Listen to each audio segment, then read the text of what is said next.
Praise lord. యేసుక్రీస్తు నామములో మీ అందరూ శుభములు తెలియజేస్తూ ప్రసంగి గ్రంథం 2వ అధ్యాయము 26 వచనం అంటాడు, దేవుని దృష్టికి మంచివాడుగా ఉండేవాడు జ్ఞానము, తెలివి, ఆనందం అనుగ్రహించనంట. అంటే దేవుని దృష్టికి మనం మంచివాడుగా ఉంటే దేవుడు ఏం చేస్తాడు? జ్ఞానము, తెలివి, ఆనందాన్ని అనుగ్రహిస్తాడు.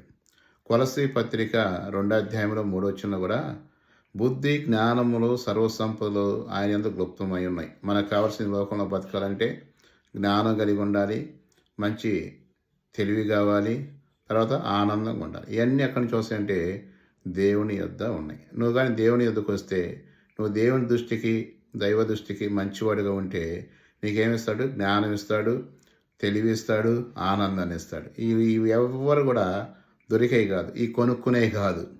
ఒకవేళ కోట్లు ఆస్తున్నా వీటిని మనం కొనాలన్నా కొనలేము.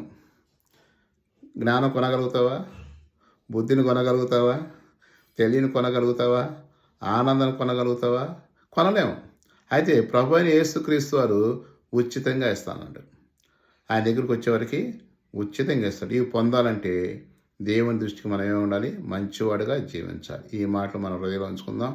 ప్రభునందు విశ్వాసించము, అప్పుడు నీవును నీ ఇంటి వారు గొప్ప రక్షణ, ఆనందం పొందరు. ఈ మాటలు దేవుడు దీవించును గాక. ఆమేన్.